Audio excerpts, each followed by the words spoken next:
Are you ready to talk? Okay.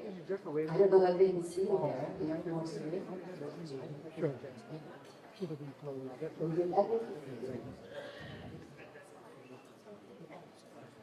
Good evening. I'm so glad to be here tonight to share my presentation on understanding yoga.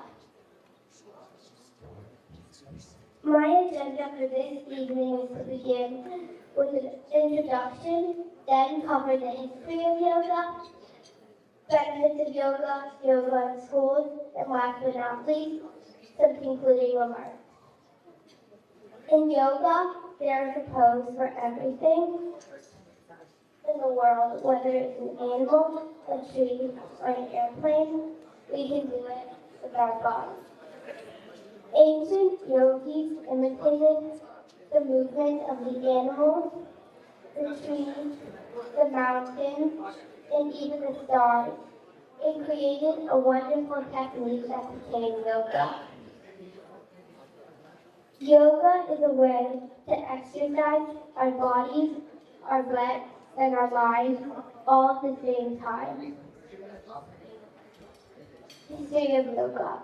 Yoga's origins can be traced to northern India over 5,000 years ago. The early writings on yoga were transcribed on fractal palm leaves, which meant that these were easily damaged, destroyed, or lost. This meant it was mostly orally transmitted. The word yoga was first mentioned in an ancient sacred text called the Vivek. The practice of yoga is believed to have started with the very dawn of civilization. The science of yoga has its origins thousands of years ago, long before the first religions or belief systems were born. In the yogic lore, stories of yoga, Shiva, a Hindu god who is the forgiver and the destroyer. So Shiva is seen as the first yogi or Adiyogi, in first Guru or Adiguru. Maharishi Patanjali was a Hindu author, mystic, and philosopher, and considered the founder of yoga.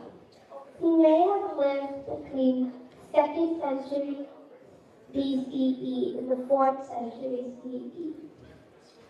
Patanjali is believed to be an author and compiler of a number of Sanskrit works. The greatest of these are the Yoga Sutras, a classical yoga text. Benefits of yoga. Here are a few ways yoga helps. Yoga reduces anxiety, improves flexibility, builds muscle strength, and a few more that are on my tongue. And it perfects your posture all the time, increases mobility, and more. Yoga in school. In 2002, Dara Gruber set out to create a model and school program, Yoga Ed, offering yoga 3 times a week at the Accelerated School in Los Angeles. According to Gruber, teachers found that the best time to give an exam was immediately after a following yoga class, since sessions resulted in calm, relaxed, but focused students. And my experience with yoga is that in my school we do yoga too. And we get it once a week, and it's just like the study thing, we result in calm, relaxed, but focused students.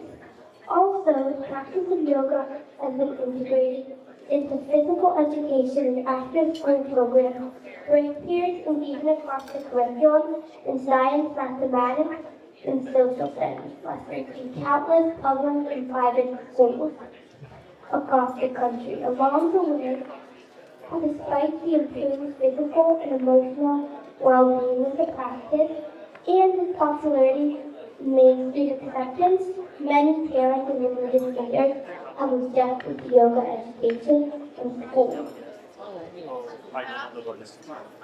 Now, for some concluding remarks, I think we can encapsulate that yoga offers several benefits for both adults and children, from promoting physical health and flexibility to enhancing mental well-being and emotional resilience. Introducing yoga to children at a young age instills lifelong habits of mindfulness, self-awareness, and stress management that lays a strong foundation for adulthood. So let's embrace the power of yoga to nurture healthier and happier generations.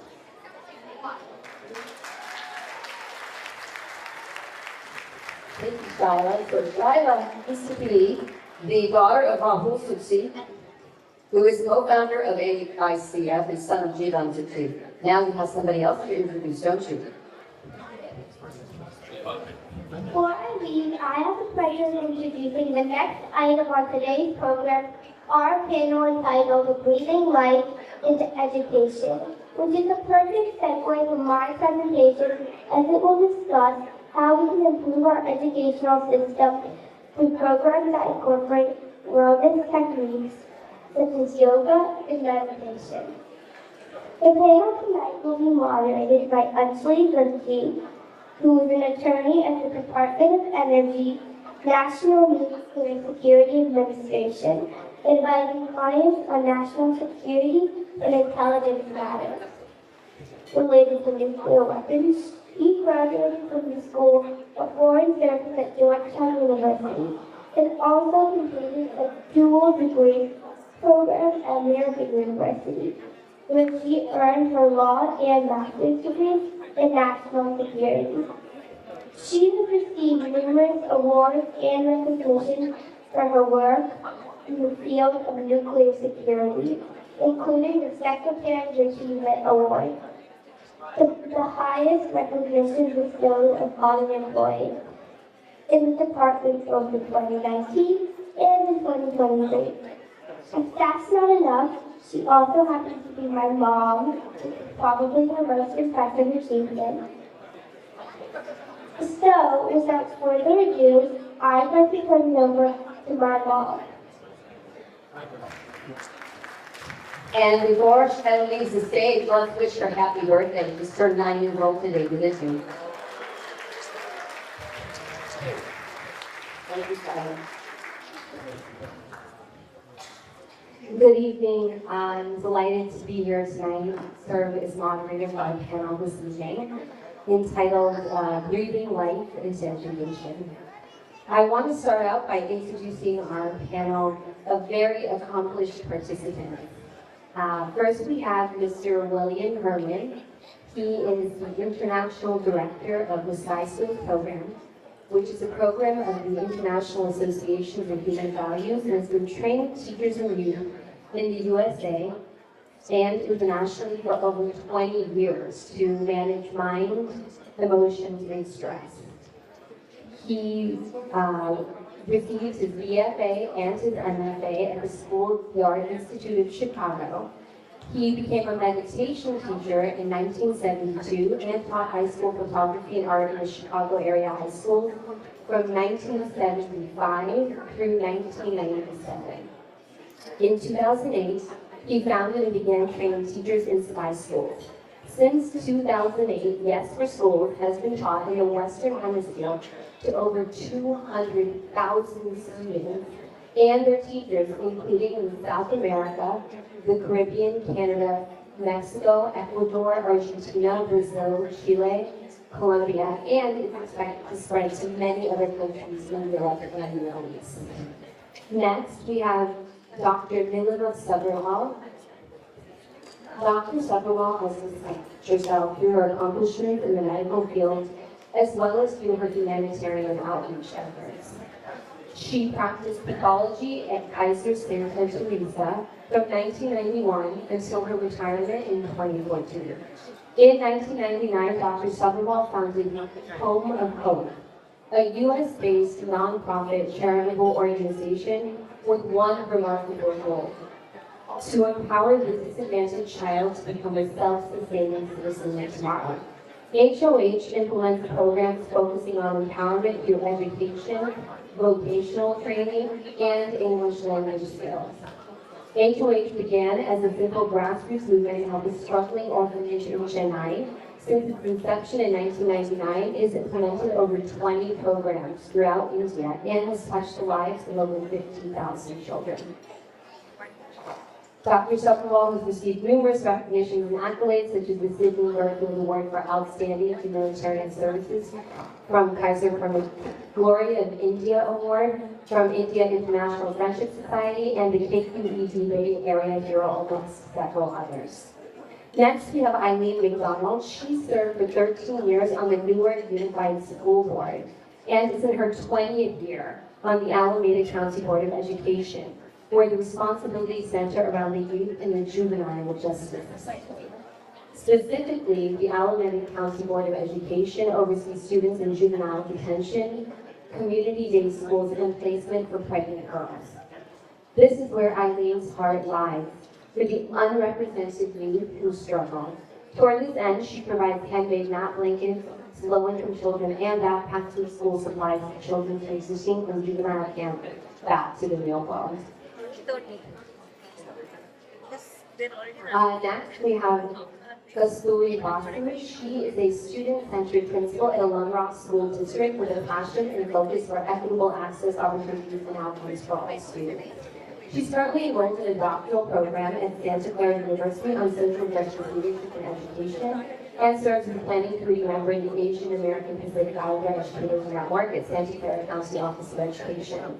She's led the Alum Rock School District's Racial Equity Committee to intentionally engage all district members in anti-racist work and transformational social-emotional learning. She co-authored Anti-Racist Mathematics Education, Stories of Acknowledgement, Action, and Accountability, a recommended read for all educators seeking social and racial justice in mathematics.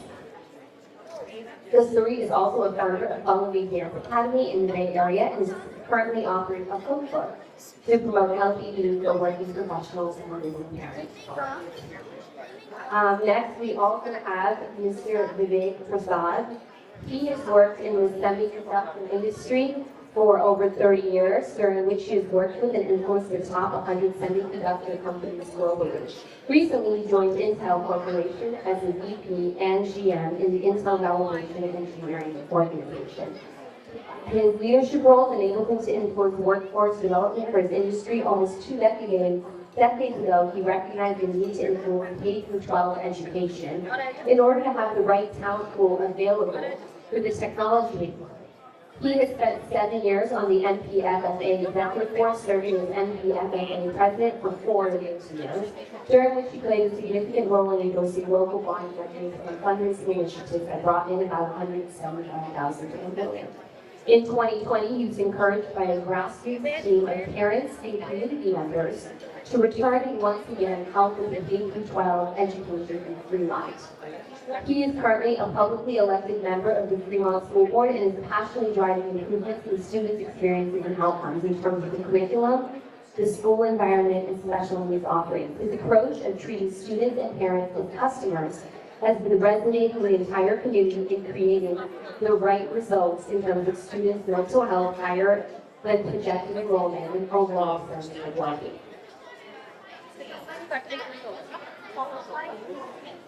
So I'd like to please thank all of our panelists for being here this evening. Before we delve into our discussion, I'd like to provide some important parameters and context. The objective of tonight's discussion is to be informative and thought-provoking. I request and refrain from politicizing the issue to make sure we focus on the questions being asked and be respectful of all that is presented. So a little background on our topic this evening. To give you an idea of the magnitude of this issue and why it's so important that we should be talking about it, I wanted to share a few statistics. Among children living below 100% of the federal poverty level, more than 1 in 5, or 22%, have a mental, behavioral, or developmental disorder. Age and poverty level affected the likelihood of children receiving treatment for anxiety, depression, or behavior problems. Children and adolescents who spend more than 3 hours a day on social media face double the risk of mental health problems, including depression and anxiety. This is especially concerning as a recent survey showed that teenagers spend an average of 3.5 hours a day on social media.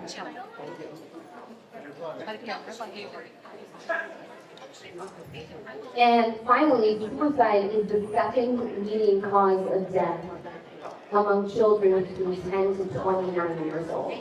These statistics are incredibly profound and disturbing, and unfortunately there are so many more.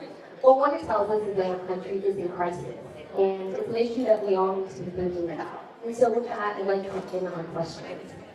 We are living in unprecedented times with Generation Alpha being born into a world dominated by the digital age. These are the first kids that have never known a time without social media or smartphones. The cost of living continues to climb, giving rise to households with both parents working. And let's start out by talking about what role education can play in setting a foundation for kids to thrive in the current climate.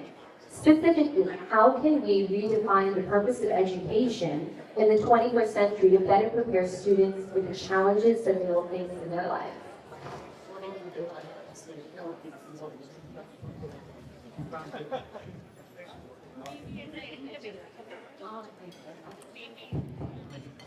Hello, everyone. I have a very simple way to introduce this program to decision makers. I'd like to share that with you. And what it really does is exactly what this question asked. How do we redefine education?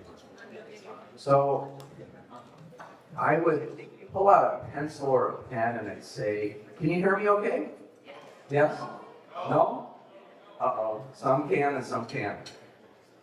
So I would pull out a pencil and I'd say, what's more important, this object, this pen, or the senses that are perceiving the object? What would you say? Senses are more important. Now, in the realm of education, what's more important? The objects of learning, math, science, history, or the mind where the learning takes place? What would you say? The mind is more important. Yet, what we do at schools is we put all of our attention on the academics. And so it really doesn't matter if the kid's mind is full of stress, if the kid's mind isn't sleeping properly, if the kid isn't focused or doesn't have the concentration or the ability to manage stress and emotions, or if the child is not connected to others, it doesn't matter how good the teacher is, or the smart board, or the textbook, the child is not going to learn very well. Would everybody agree with that? So what we're doing here is we're saying that actually by taking a few minutes away from the curriculum and putting some attention on teaching a young person to manage their own stress, manage their emotions, focus better, to sleep better at night. These are things that can be taught. We can have kids sit together and connect as part of the curriculum, and then they're getting the social skills that during COVID that was taken away from them. And so what we need to do is put a little bit of attention on this. And the reason it's not happening so far is because most people don't even know that it's possible to teach these things, right? So this is what we do. We have to educate people that it's possible to teach how to have a mind that's better able to learn. That's how I would redefine education.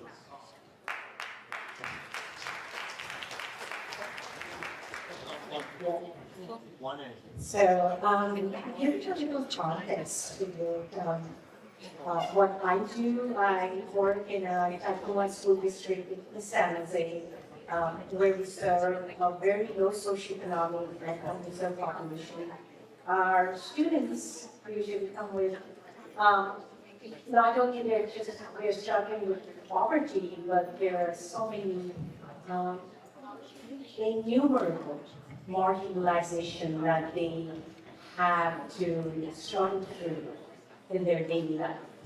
So, thinking about education, what Vin said right now, we have to approach education in a holistic way. It's not just the academic space, but also creating space in school where students are given the opportunity to improve their relationship with visitors, to be aware of their own emotions, how to regulate those emotions, how to navigate the challenges they are facing in their lives at home, how to be self-aware, how to be socially aware, how to focus in classrooms. So as we, start thinking, I would say that what I have seen in my school, that bringing in Sky School, which is a program that helps our students learn how to just do some simple breathing, to meditate, to have more self-awareness, mindfulness has helped immensely. So I think we'll go into details about this later, but I want to say that in the 21st century and beyond, we as educators, as parents, as leaders, we have to create the opportunities where our students, our children are not only developing as a healthy individual. When I say healthy, it's not just the physical health, it's the social, emotional, and mental health too. Thank you. Eileen, perhaps you could tell us, what does this service look like for children that have already faced challenging times in their youth? This could be anything from teenage mothers trying to balance it all, or troubles with your juvenile detention system. They've given me 3 minutes, and those of you who know me in the audience know that in 3 minutes I can barely say hello. So give me trapped already. Okay? So, troubled youth is where my heart has been. I've grown up having one in my own home and needed help. So what we do at the County Office of Education is we are there to help those who have fallen through the cracks. And we have a special school for young mothers, pregnant teens. And they come, we have a daycare center where they can bring their child for the day. We have licensed, trained daycare providers that watch their children in the same facility where they are going to school. We educate them to get a high school diploma. And folks, all of you in the audience know as well as I do that a graduated teen with a child that goes out and gets a job is a taxpayer. Is someone that's helping us, not only themselves and their family, but they're able to provide for their own child and not having to live on social services the rest of their lives. So that's one thing that I love doing. The other thing, and I brought this isn't really a big backpack, I can look them all away, but I started a program at the County Office of Education at our juvenile hall, Camp Sweetie. Now, Camp Sweetie is for the boys that are minimum security. And they're put there because the judge felt that they have a more promising future, let's say. So when they come before the judge, and we try to get them to dress up and look nice and to be ready to speak to the judge decides to either go to juvenile hall where you're locked down all day, or we'll send you to Camp Sweetie, which is more of an independent facility. And I would invite anyone, I can take anyone to see Camp Sweetie anytime. It is probably the jewel of Alameda County program. But here's the kicker. The child gets the diploma, we provide the teachers. Am I close to 2 minutes already? I'll take this. Okay. We provide the teachers for the students to get their high school diploma. Okay? Once they have their high school diploma and they're released, now, none of you in the audience are going to resonate with this as well as we do about helping. They get released at 5 o'clock. Usually 5 o'clock, it's kind of like a hospital, they release it 3 or 4 in the afternoon when they're release time or something. At juvenile hall, when release, you're going to get 5. At 5 o'clock, the parent or guardian is asked to come pick up the child. Sometimes the child is sent late. Sometimes nobody comes. Because there's nobody who cares enough about that child to pick them up. So the county keeps them again. They just stay. Tell me how that works. They're also told you have to be in school tomorrow, your local school, because if you don't, you're truant. Because now the school district knows that you're released, and you have to be in school tomorrow. So at every time your local school starts, and they usually tell them your school is 8 a.m. and your school is 8:15, they have to be in school. What used to happen was our students would go to school the next day, if they made it, with nothing. Not even the pencil that you were holding up. They show up with nothing. So the teacher, not really knowing where they've been because it's sealed, kicks them out, sends them home. You don't bring any supplies. So the kid is walking around the streets and is truant and usually picked up again. So I found a way to stop, I introduced a way to stop that cycle. And all the people that know me, know that I go to Rotary, I go to Optimist Club, I go to every group that has deep pockets, and I ask for contributions. We started a backpack program. And I go up there, and every graduation, and every single boy that graduates from Camp Sweden receives a backpack. A backpack with a compass, with a protractor, with a calculator, with a notepad, with pencils and pens, and all the things, binder and binder paper, all the things they need to walk into that classroom and at least start to be prepared and be successful. And so I do want to tell you that it takes a village because the community that helps pay for it, the community that helps support it, but nobody feels better than myself and whoever I take up with me to hand out a backpack to a young boy to congratulate him for getting his high school diploma and for starting on a new journey, hopefully that will be successful. Thank you.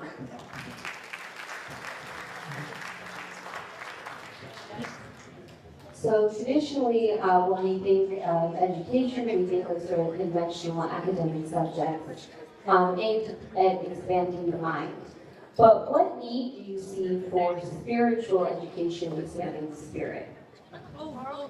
I agree with everything that my esteemed panelists have said, and I really empathize with the alpha generation today. Look at the world that we've created for them, and I feel kind of guilty. We've given them a world dominated by technology. I'm not saying technology is bad, but there is an imbalance. And what has it done? It's created digitized, robotic humans, cluttered minds, reactive, distracted minds that are unstill. So what do? It's our job to still their minds. And little Zutshi there gave the answer. The answer is meditation. Yes, meditation. I really will endorse an educational program in school where there is mandatory meditation starting in kindergarten, even if it's for just 5 minutes. And meditation should not be confused with religion. Meditation, creates carves that space within us, where you're just a breath away from destructive behavior. And I think this kind of, imbalance, it will create a balanced energy.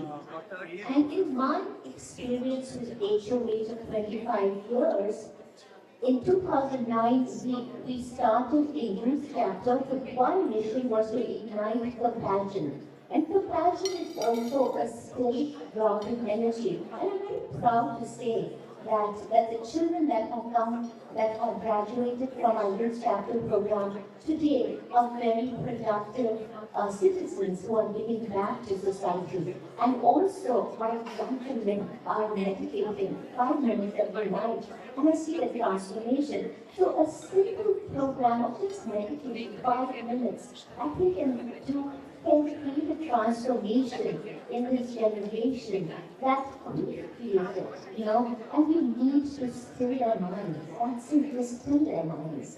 Because a still mind is a hotbed of creativity. That's all I'm saying. Thank you. And I think you made a great point about the compassion piece, because I recently recalling back how some of the children in the Alpha generation, part of that compassion is being able to see human faces and human interactions, and because they're so used to the screen, that skill to be able to read human faces is completely dull in the children, which is that sort of that first step to having that compassion and empathy. So it's exactly right, and really need to hone in on that. So, what kind of mental health issues concern you and do you see most affecting children? Well, before I jump into my mental health, I am representing Fremont Unified School District here, and where the focus has been to inculcate the notion of learning outreach. And we saw one of our students perform the national anthem, and so the diverse education that we try to foster beyond the STEM courses and more music, more art, more drama, and into sports. All of that drives the notion of more stable mind and more mental. So, having said that, the primary mental health issues that we see in the 35,000 students of Fremont Unified comes from the desire in their from within to meet expectations, whether it's expectations of parents, expectations of teachers, the notion of what they need to be living up to.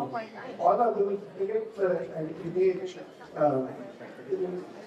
pressure to perform to somebody's relative expectations. And that creates a very creates a box where they're trying to live with it. And the previous practice of the kids are dreamers, and dreamers result in creativity. But the emotional box that is formed is then driving a lot of the mental and bad behavior that happens because of that. I'll come back to collateral damage that it creates. But then really, when we talked about the amount of time people are spending on technology, and we need technology, I want to develop that more and more and more, but not to the detriment of our students, right? So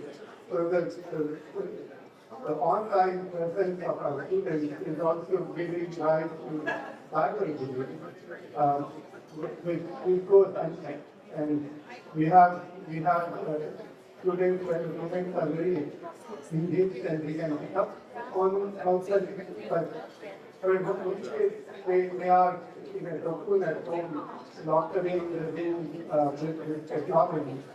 And because of that, the issue goes unchecked. And one of the things that we measure as a PhD is having actually a such a result that they can be at school. And that's right there. Survey. Yeah. And that number is below 60%. So 40% of the kids don't have a connection at home, and they don't have a connection at school. Just download touch. So then, they are less dependent on themselves. So we have already talked about taking longer methods, we are creating more counselors in order to help the students. But it all happens to one kind longer.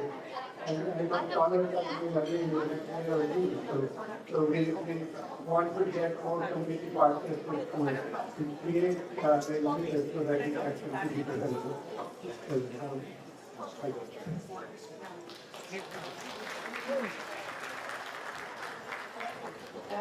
So I would say in college about students of Indian I do see a spectrum of mental health issues, and I see them in students as young as in kindergarten, all the way to fifth grade.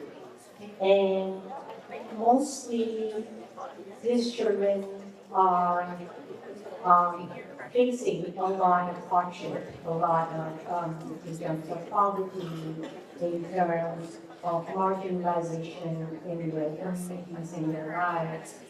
So the kind of mental health issues that I primarily see are mostly anxiety, depression, which are from stress, from maybe the relationships they have at home, the validation of their identities. We also see a lot of ODD, which is oppositional defiant disorder. We see ADHD, which is also attention deficit and hyperactivity disorder. So this kind of mental health issues is, they're ultimately manifested in their academic space and their academic success, in how the performance and what kind of behavior they have in school. And these students are always also over-punished.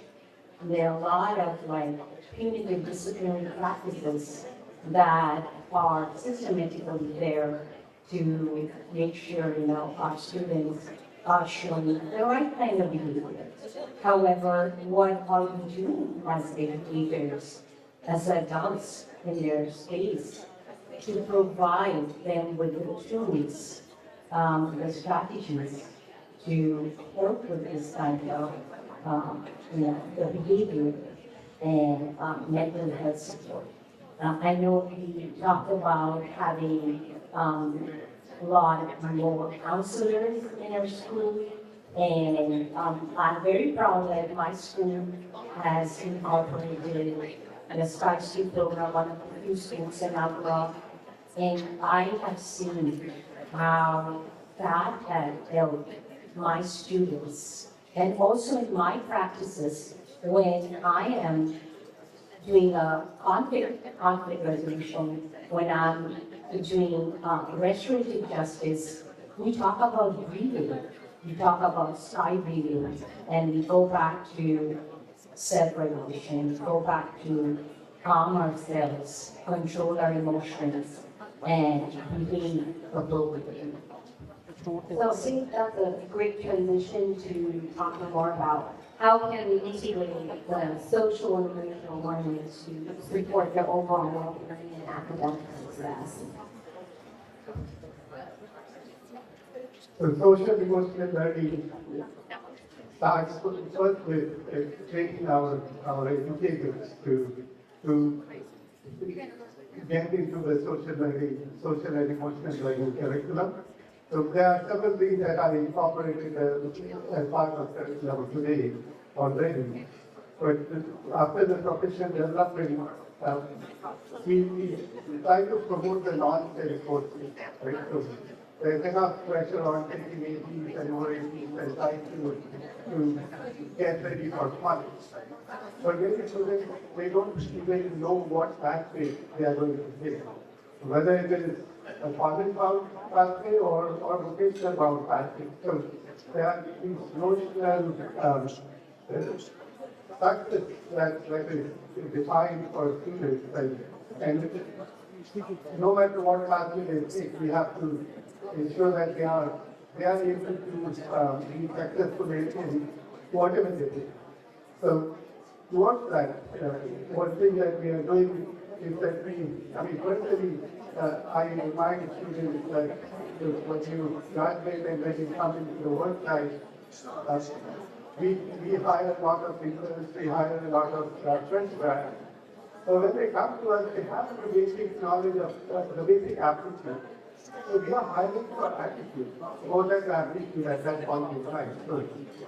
So this competition among students is healthy, but the cooperation and collaboration is what will define their success as we go forward. So incorporating that back into curriculum, incorporating that into even the activities that happen in groups and research, all of those create that emotional uplift for students beyond what they are doing.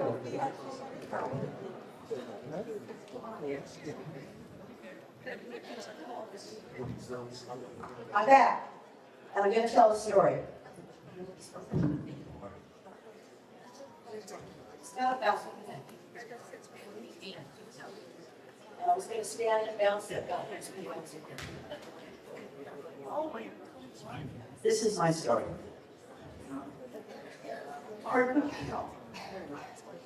My daughter was, a younger daughter was a police officer, and she was a police officer in Sabharwal at a very, very highly educated, highly school in Sabharwal. And most of the students were bringing in Chinese. And there were 5 black students.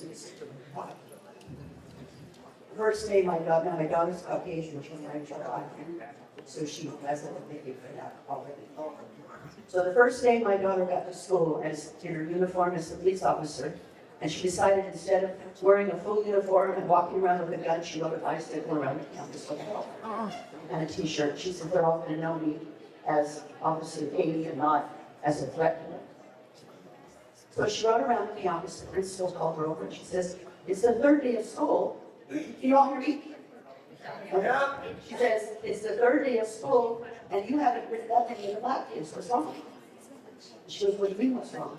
She goes, well, they're usually troublemakers. They usually cause trouble and they usually make more noise than the other kids. She goes, the Indian kids are studying, the Chinese kids are on their cell phones, and she says the black kids are loud, and they're talking rap, and they're loud. And she says, yeah, but they're not doing anything wrong.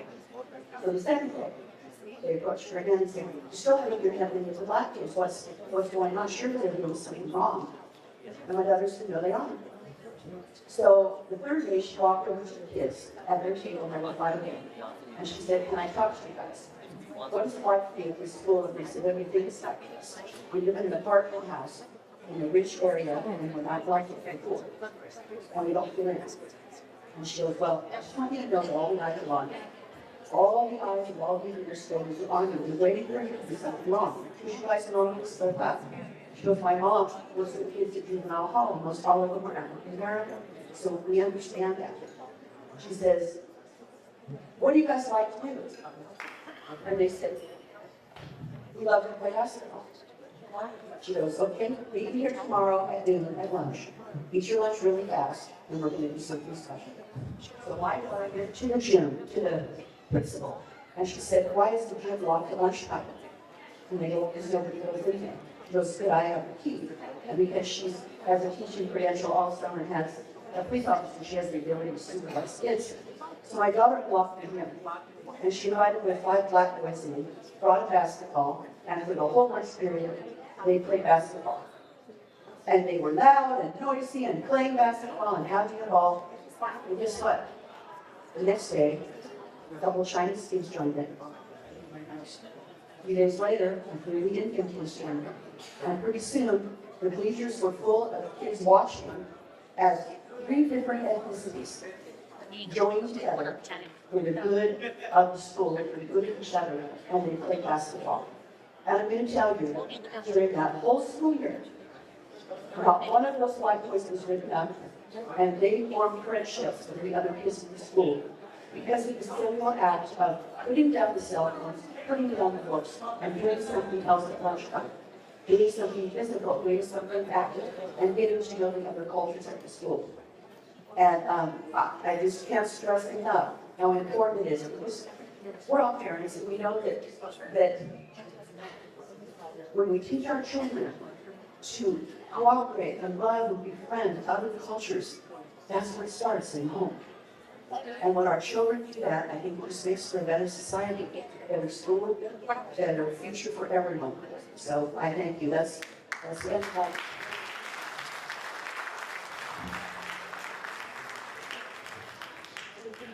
Well, it's hard the story to follow. It's a beautiful story. Thank you so much for sharing it. The question again was, what role, can you just read the question? Should social and emotional learning play, and how can we integrate it into the curriculum specifically? So, what role does social emotional learning play? This is sort of a funny question because our emotions and our mind and that's the fabric of how we see the world. So there's no separation of social emotional learning from education. Does that make sense? There's no separation. You can't separate it out. Human beings are the ones that are learning. And when they know, as your daughter showed them, that they're cared about, then when kids know that the teachers truly and genuinely care about them, then they're interested in what you have, right? And so this, going back to this basic human aspect of education, where we treat kids with respect, and we honor the kids for where they are, and we listen to them, and then we start a conversation. And then that conversation leads into places that they don't normally go. And this, I would say, is what social emotional learning is. Normally they have this sense of polarization, like you're describing. You would say that, I hate to say the word, but it's a racist system. But the point is that when somebody sees beyond all that, and just gives them an opportunity to share on a deeper level, one of the questions that we start, the first question I ask students when we start this program, what are the qualities that you'd like to have in a life partner or a best friend? And we have them sit together in pairs, the whole room. If I had the time, I would have all of you sit together in pairs and discuss that question. What comes out of that question? Honesty, someone who's a good listener, trust, someone who's loving and caring, and someone who has integrity. And so the kids end up listing this beautiful thing where you have a page of 60 or 70 of the deepest qualities that make successful human beings. And this is a universal question. You can ask it all over the world. People say the same thing. So the point is, we're giving them a chance to go deeper into themselves and then to learn how can I be more respectful? How can I be more responsible? And to use this physiological process called breathing that actually makes that happen. You're more respectful when you're less stressed. So this is how it all works. We break it down into bite-sized pieces, one piece at a time. And the kids know that we truly care about them when we teach this program. Thank you. So we are running behind tonight, so I do have two more questions I'm going to bring through. Just be mindful of the time. Next question is about how can partnerships between schools, business, nonprofits, and other community stakeholders enrich the educational experience and better prepare students for the future. So, anyone wants to share thoughts on that?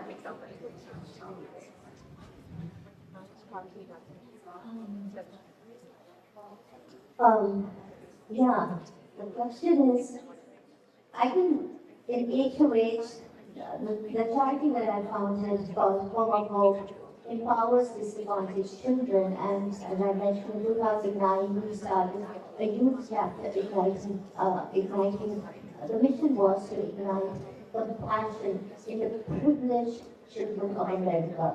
And as I mentioned, compassion is that profound human quality that fosters stillness, and stillness, as we have discovered and through meditation, is a emotion that it's just a profound emotion. So having said that, this partnership that we as a charity, we have already started a mentorship program that we can start. We have started with our youth chapter that today has become young adults. So this is something that with underprivileged kids and disadvantaged kids and our privileged kids, we can start this partnership that we have started, and it is very successful in India, and we can start it here. So this is what I would propose with our youth chapter here, our adult chapter. Yeah. Without partnerships, things don't happen. It's that simple. If there's a program that's unique and has something to offer, the school has to adopt it. And if it doesn't get adopted by the school, and there has to be money to pay for it. Because people have to live and they have to be able to eat. And so all of these things are only going to happen with partnerships. And for businesses to be able to invest in the young people of the future, to understand that this is really an investment, making an investment into the child's well-being, having healthy young people that are successful and able to manage their own lives. And so partnerships are absolutely necessary. So, and it involves many different pieces, right? Government can be involved, education system, the business aspect, just parents who insist that the schools offer something like this for their students. So it's really important. Thank you.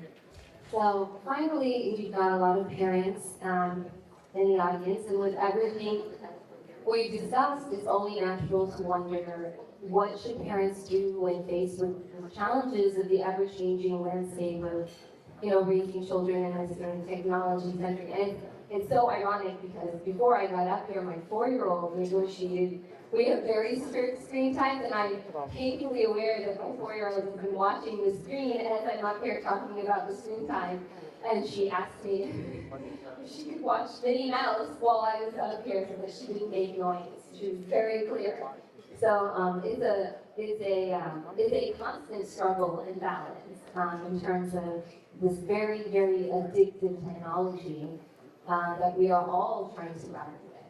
So I open up the floor to all participants, whoever wants to chime in, and any advice to young parents and everyone else is trying to struggle with this very different world.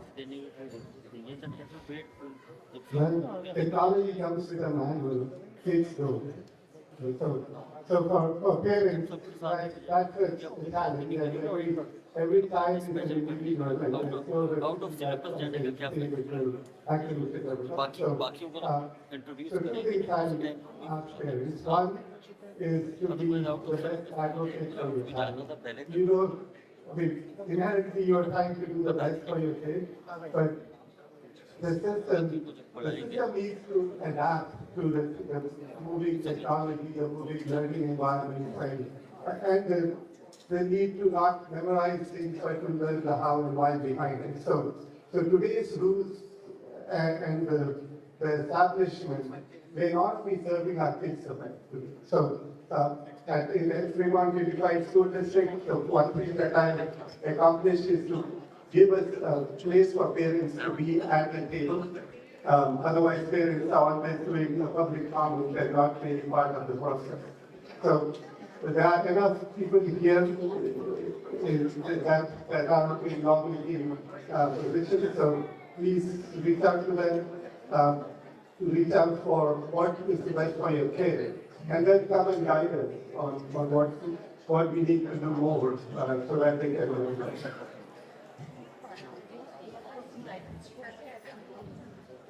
I'll close it up with another quick juvenile hall story. I was there on Wednesday handing out Easter treats for the boys that were donated from Deli.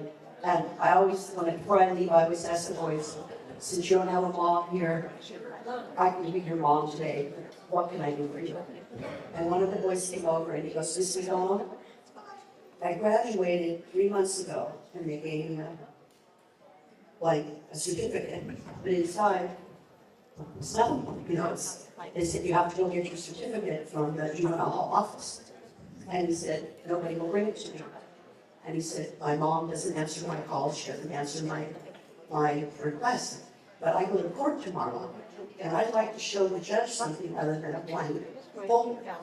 Because I could be released tomorrow at court if I can show the judge that I've earned my high school diploma. So my friend that was with me, who's now president of our board, we looked at each other and we said, we're your moms today, we'll handle it. And within 1 hour, we were able to cut through all the red tape. His mom could have done the same. It was 1 phone call to juvenile hall to walk his diploma down to Camp Sweeney, which is a 5-minute walk. And I got a message, yes, from probation. That said, Jose wants to thank you. He showed his diploma to the judge and he was released. That's what it's all about. If your kids don't have a parent, you and your parents for other children. Stand and be an advocate for anyone. We all have children in the neighborhood that comes to us. We all have children we all have other children that our children say, we don't know what it's like to have at home. Don't be afraid to step in and be an advocate for that child, because every child needs someone to love them and that was for them. Thank you.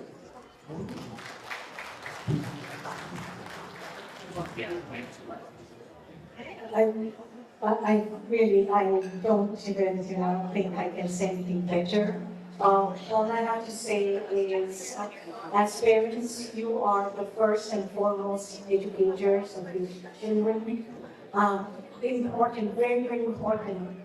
We lead by examples, by our actions, show our children that it is important to love, important to be kind, to be compassionate, to be inclusive, to let go of our biases, and to be culturally responsive. So I know we have a lot of responsibilities, but I know we as parents, as teachers, as educators, as principals, as all this important and fabulous people here, we are going to change this world. So thank you, everyone. Well, I'd like to thank all of our panelists. They will be here this evening. Normally we do a Q&A, but I think because we're running so behind in time, I'm going to opt not to do that this evening. But they will be in the audience, and I'm sure we'd be happy to take any questions. So thank you so much for your attention.